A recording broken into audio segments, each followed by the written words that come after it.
ఒక రాష్ట్ర ఉప ముఖ్యమంత్రి అయిన పవన్ కళ్యాణ్ గారు ముందు నుంచే వచ్చింది. ఆయన నుంచే పుణుకుపుచ్చుకున్నారు. బూతులు తిట్టడంలో ఆయన బాగా సిద్ధహస్తుడు. పైగా గిన్నిస్ రికార్డు, వరల్డ్ రికార్డు కూడా పొందిన వ్యక్తి.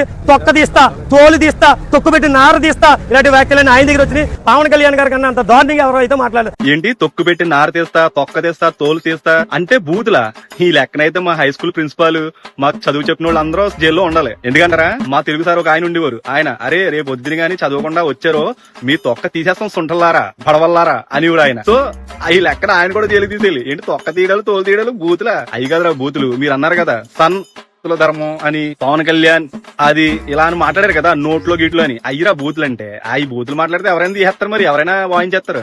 ఏంటి తొక్క తీయడం, తోలు తీయడం బూతులు అయితే మన ఇంట్లో అమ్మ నాన్నలు ఎప్పుడో జైల్లో పెట్టేయాలి. వాళ్ళందరేంటి మా ఫ్రెండ్ వాళ్ళు నానుండి వాడు ఏదైనా దోలేసలు తొక్క తీసేస్తా, తోలు తీసేస్తానని వాడు.